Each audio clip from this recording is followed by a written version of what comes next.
मुंबई आणि मुंबई उपनगरातून मोठ्या संख्येने उपस्थित सर्वांना माझा नमस्कार। आज का दिन मुंबई और महाराष्ट्र के साथ ही विकसित भारत के संकल्प के लिए बहुत बड़ा, बहुत ऐतिहासिक है। आज विकास का ये उत्सव भले ही मुंबई में हो रहा है, लेकिन इस पर पूरे देश की नजर है। आज दुनिया के सबसे बड़े सी ब्रिज में से एक ये विशाल अटल सेतु देश को मिला है। ये हमारे उस संकल्प का भी प्रमाण है कि भारत के विकास के लिए हम समंदर से भी टकरा सकते हैं, लहरों को भी चीर सकते हैं। आज का ये कार्यक्रम संकल्प से सिद्धि का भी प्रमाण है। मैं 24 दिसंबर 2016 का दिन नहीं भूल सकता, जब मैं Mumbai trans harbour link Atal Setu के शिलान्यास के लिए यहां आया था। तब मैंने छत्रपति शिवाजी महाराज को नमन करते हुए कहा था कि लिख कर रखिए, देश बदलेगा भी और देश बढ़ेगा भी। जिस व्यवस्था में सालों साल काम लटकाने की आदत पड़ गई थी, उससे देशवासियों को कोई उम्मीद बची नहीं थी। लोग सोचते थे कि उनके जीते जी बड़े प्रोजेक्ट पूरे हो जाएं, ये मुश्किल ही है। और इसलिए मैंने कहा था, लिख कर रखिए, देश बदलेगा और जरूर बदलेगा। ये तब मोदी की गारंटी थी। और आज मैं छत्रपति शिवाजी महाराज को फिर नमन करते हुए, मुम्बरा देवी को नमन करते हुए, सिद्धि विनायक जी को प्रणाम करते हुए ये अटल सेतु मुंबईकरों को, देश के लोगों को समर्पित कर रहा हूं। कोरोना के महासंकट के बावजूद मुंबई ट्रांस हार्बर लिंक का काम बहुत पूरा होना बहुत बड़ी उपलब्धि है। हमारे लिए शिलान्यास, भूमि पूजन, उद्घाटन और लोकार्पण सिर्फ एक दिन का कार्यक्रम भर नहीं होता। नहीं, ये मीडिया में आने के लिए और जनता को रिझाने के लिए होता है। हमारे लिए हर प्रोजेक्ट भारत के नवनिर्माण का माध्यम है। जैसे एक एक ईंट से बुलंद इमारत बनती है, वैसे ही ऐसे हर प्रोजेक्ट से भव्य भारत की इमारत बन रही है। साथियों, आज यहां देश के मुंबई और महाराष्ट्र के विकास से जुड़े हुए 33,000 करोड़ रुपए के प्रोजेक्ट का शिलान्यास और लोकार्पण हुआ है। ये प्रोजेक्ट रोड, रेल, मेट्रो, पानी जैसी सुविधाओं से जुड़े हुए हैं। आज व्यापार जगत को मजबूती देने वाली आधुनिक भारत रत्न और नेक्स्ट वन बिल्डिंग भी मुंबई के लिए को मिली है। इसमें से अधिकतर प्रोजेक्ट तब शुरू हुए थे जब महाराष्ट्र में पहली बार डबल इंजन की सरकार बनी थी। इसलिए महाराष्ट्र में देवेंद्र जी से लेकर के अब एकनाथ शिंदे जी, अजीत पवार जी तक पूरी टीम के प्रयासों का परिणाम है। मैं उन सबको बधाई देता हूं। मैं आज महाराष्ट्र की बहनों को भी बधाई दूंगा। इतनी बड़ी तादाद में महिलाओं का आना, इन माताओं बहनों का हमें आशीर्वाद देना, इससे बड़ा सौभाग्य क्या होता है। देश की माताओं बहनों बेटियों के सशक्तिकरण की जो गारंटी और जो गारंटी मोदी ने दी है ना, उसको महाराष्ट्र सरकार भी आगे बढ़ा रही है। मुख्यमंत्री महिला सक्षमीकरण अभियान, नारी शक्ति दूत एप्लीकेशन और लेक लाड़की योजना ऐसा ही एक उत्तम प्रयास है। आज यहां इस आयोजन में हमें आशीर्वाद देने के लिए इतनी बड़ी संख्या में हमारी माताएं, बहनें और बेटियां आई हुई है। विकसित भारत के निर्माण के लिए भारत की नारी शक्ति का आगे आना, नेतृत्व करना उतना ही आवश्यक है। हमारी सरकार का निरंतर प्रयास है कि माताओं, बहनों, बेटियों के रास्ते में आने वाली हर रुकावट को दूर करें, उनकी जिंदगी आसान बनाएं। उज्ज्वला का गैस सिलेंडर हो, आयुष्मान योजना के तहत 5 लाख रुपए के मुफ्त इलाज की सुविधा हो, जनधन बैंक खाते हो, पीएम आवास के पक्के घर हो, घरों की रजिस्ट्री महिलाओं के नाम हो, गर्भवती महिलाओं के बैंक खाते में 6,000 रुपया भेजना हो, नौकरी करने वाली महिलाओं को वेतन के साथ 26 हफ्ते की छुट्टी देना हो, सुकन्या समृद्धि खातों के माध्यम से ज्यादा ब्याज देना हो, हमारी सरकार ने महिलाओं के हर चिंता का ध्यान रखा है। डबल इंजन की सरकार किसी भी राज्य में हो, महिला कल्याण उसकी सबसे प्रथम प्रमुख हमारी गारंटी है। आज जो योजनाएं शुरू हो रही है वो भी इसी दिशा में बड़ा कदम है। मेरे परिवारजनों, बीते कई दिनों से देश में Mumbai trans harbour link Atal Setu की चर्चा हो रही है। आज जो कोई अटल सेतु को देख रहा है, तो इसकी तस्वीरें देख रहा है, वो गौरव से भर उठता है। कोई इसकी विशालता से, समुद्र के बीच उसकी अड़िग छवि से मंत्रमुग्ध है, कोई इसकी इंजीनियरिंग से प्रभावित है। जैसे इसमें जितनी वायर लगी है, उससे पूरी पृथ्वी के 2 बार चक्कर लग सकते हैं।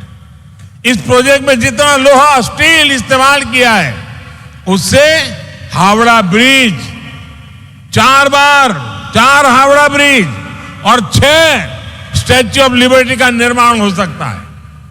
कोई इस बात से खुश है कि अब मुंबई और रायगढ़ की दूरी और सिमट गई है। जिस यात्रा में पहले कई घंटे लगते थे, अब वही यात्रा कुछ मिनटों में ही हो जाया करेगी। इससे नवी मुंबई के साथ साथ पुणे और गोवा भी मुंबई के और पास आ जाएंगे। इस ब्रिज को बनाने में जापान ने जो सहयोग किया है, उसके लिए मैं जापान सरकार की विशेष रूप से आभारी हूं। मैं आज अपने प्रिय मित्र स्वर्गीय शिंजो आबे को जरूर याद करूंगा। इस ब्रिज के निर्माण को जल्द से जल्द पूरा करने का संकल्प हम दोनों ने मिलकर लिया था। लेकिन साथियों, अटल सेतु को हम इतने सीमित दायरे में नहीं देख सकते। अटल सेतु भारत की उस आकांक्षा का जयघोष है जिसका आह्वान साल 2014 में पूरे देश ने किया था। जब मुझे चुनाव की जिम्मेवारी दी गई थी, तो 2014 के चुनाव के कुछ समय पहले मैं रायगढ़ किले पर गया था। छत्रपति शिवाजी महाराज की समाधि के सामने बैठ करके कुछ पल मैंने बिताए थे उन संकल्पों को सिद्धि में बदलने की, उनकी इच्छा शक्ति, जनशक्ति को राष्ट्र शक्ति बनाने की उनकी दृष्टि थी। सब कुछ मेरी आंखों के सामने और आशीर्वाद बनकर के आया था। उस बात को 10 साल हो रहे हैं। इन 10 वर्षों में देश ने अपने सपनों को सच होते देखा है, अपने संकल्पों को सिद्धियों में बदलते हुए देखा है। अटल सेतु इसी भावना का प्रतिबिंब है। युवा साथियों के लिए यह नया विश्वास लेकर आ रहा है। उनके बेहतर भविष्य का रास्ता अटल सेतु जैसे आधुनिक इंफ्रास्ट्रक्चर से होकर ही गुजरता है। अटल सेतु विकसित भारत की तस्वीर है। विकसित भारत कैसा होने वाला है उसकी एक झलक है। विकसित भारत में सबके लिए सुविधा होगी, सबकी समृद्धि होगी, गति होगी, प्रगति होगी। विकसित भारत में दूरियां सिमटेगी, देश का कोना कोना जुड़ेगा, जीवन हो या आजीविका, सब कुछ निरंतर बिना रुकावट के चलेगा। यही तो अटल सेतु का संदेश है। मेरे परिवारजनों, बीते 10 वर्षों में भारत बदल गया है। इसकी चर्चा खूब होती है। बदले हुए भारत की तस्वीर तब और साफ हो जाती है जब हम 10 वर्ष के पहले भारत को याद करते हैं। 10 साल पहले हजारों लाखों करोड़ रुपए के मेगा स्कैम्स की चर्चा होती थी। आज हजारों करोड़ रुपए के मेगा प्रोजेक्ट के पूरे होने की चर्चा होती है। सुशासन का एक संकल्प देश भर में दिख रहा है। देश ने नॉर्थ ईस्ट में भूपेन हजारिका सेतु और बोगीबील ब्रिज जैसे मेगा प्रोजेक्ट पूरे होते देखा है। आज अटल टनल और चेनाब ब्रिज जैसे प्रोजेक्ट की चर्चा होती है। आज एक के बाद एक बनते एक्सप्रेसवे की चर्चा होती है। आज हम भारत में आधुनिक और भव्य रेलवे स्टेशन बनते देख रहे हैं। ईस्टर्न और वेस्टर्न फ्रेट कॉरिडोर रेलवे की तस्वीर बदलने वाले हैं। वंदे भारत, नमो भारत, अमृत भारत ट्रेनों सामान्य जन के सफर को आसान और आधुनिक बना रही है। आज हर कुछ सप्ताह में देश किसी न किसी कोने में नए एयरपोर्ट का लोकार्पण होता है। साथियों, यही मुंबई में, महाराष्ट्र में इन वर्षों में अनेक मेगा प्रोजेक्ट या तो पूरे हो चुके हैं या फिर बहुत जल्द पूरे होने वाले। पिछले साल ही बाला साहब ठाकरे समृद्धि महामार्ग का लोकार्पण हुआ। नवी मुंबई एयरपोर्ट और कोस्टल रोड प्रोजेक्ट पर भी तेजी से काम चल रहा है। कोस्टल रोड प्रोजेक्ट से मुंबई महानगर की कनेक्टिविटी का कायाकल्प होने जा रहा है। ऑरेंज गेट, ईस्टर्न फ्रीवे और मरीन ड्राइव की अंडरग्राउंड टनल कनेक्टिविटी मुंबई शहर में ईज ऑफ ट्रैवल बनाएगी। आने वाले कुछ सालों में ही मुंबई को पहली बुलेट ट्रेन भी मिलने वाली है। दिल्ली मुंबई इकोनॉमिक कॉरिडोर महाराष्ट्र को मध्य भारत और उत्तर भारत से जोड़ने जा रहा है। महाराष्ट्र को तेलंगाना, छत्तीसगढ़ और अन्य पड़ोसी राज्यों से जोड़ने के लिए ट्रांसमिशन लाइन नेटवर्क बिछाया जा रहा है।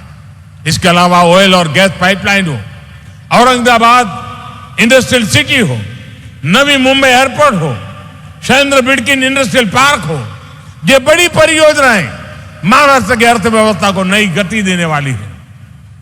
मेरे परिवारजनों, आज पूरा देश प्रत्यक्ष देख रहा है कि टैक्स पेयर का पैसा किस तरह देश के विकास लग रहा है।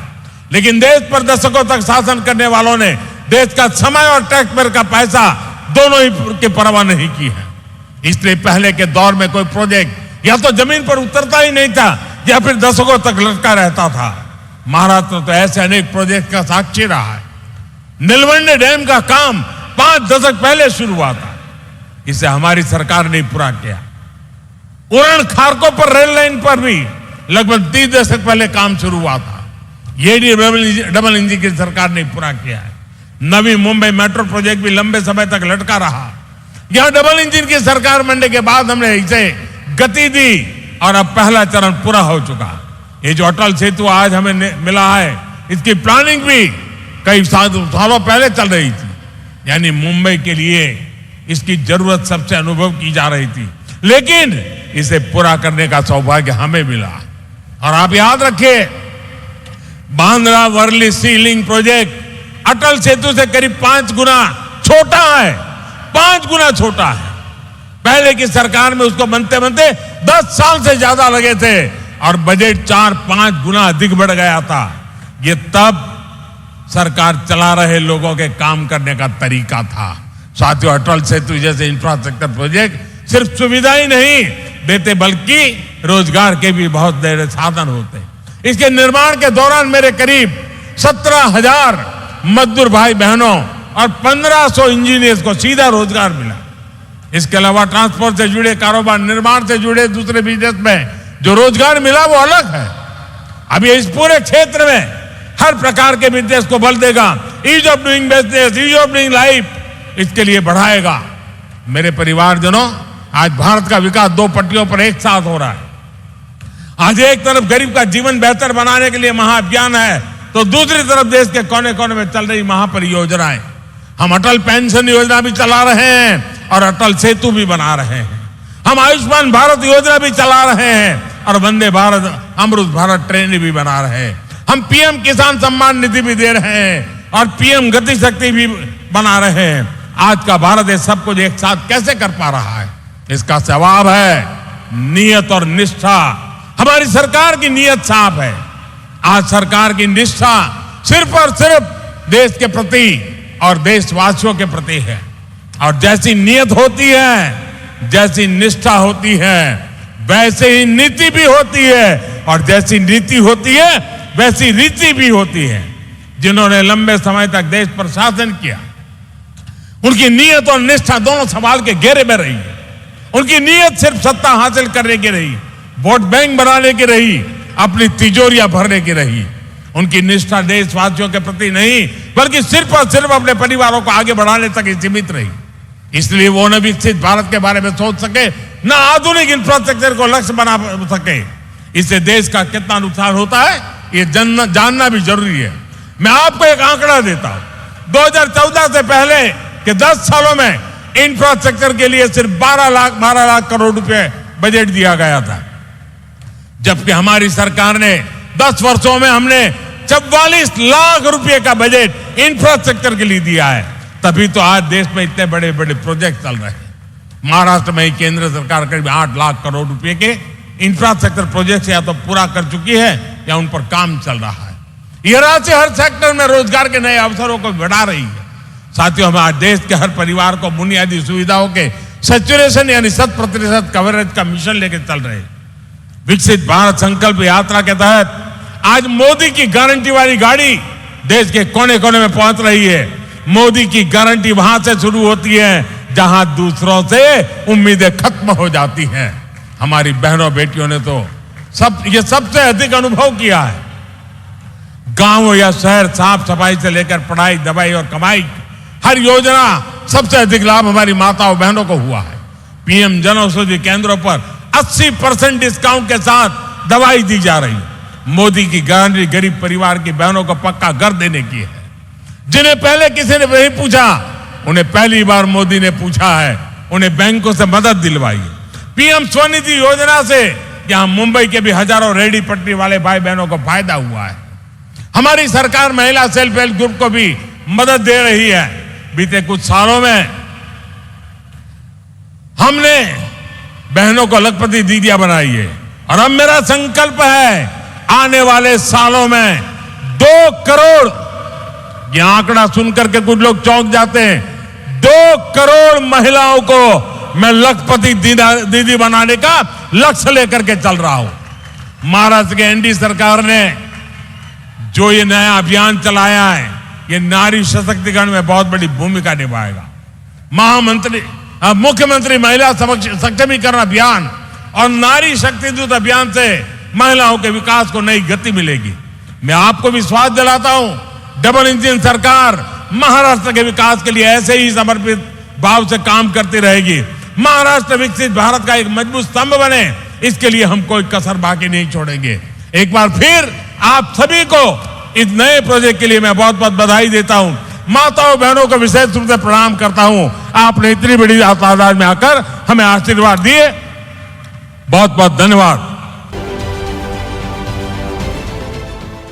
देश विदेशातील प्रत्येक घडामोडींचे लाईव्ह अपडेट मिळवण्यासाठी आता साम टीव्हीच्या सर्व सोशल मीडिया प्लॅटफॉर्मला लाईक, फॉलो आणि सबस्क्राईब करा। तसंच सर्व नोटिफिकेशनसाठी बेल आयकॉन प्रेस करायला विसरू नका।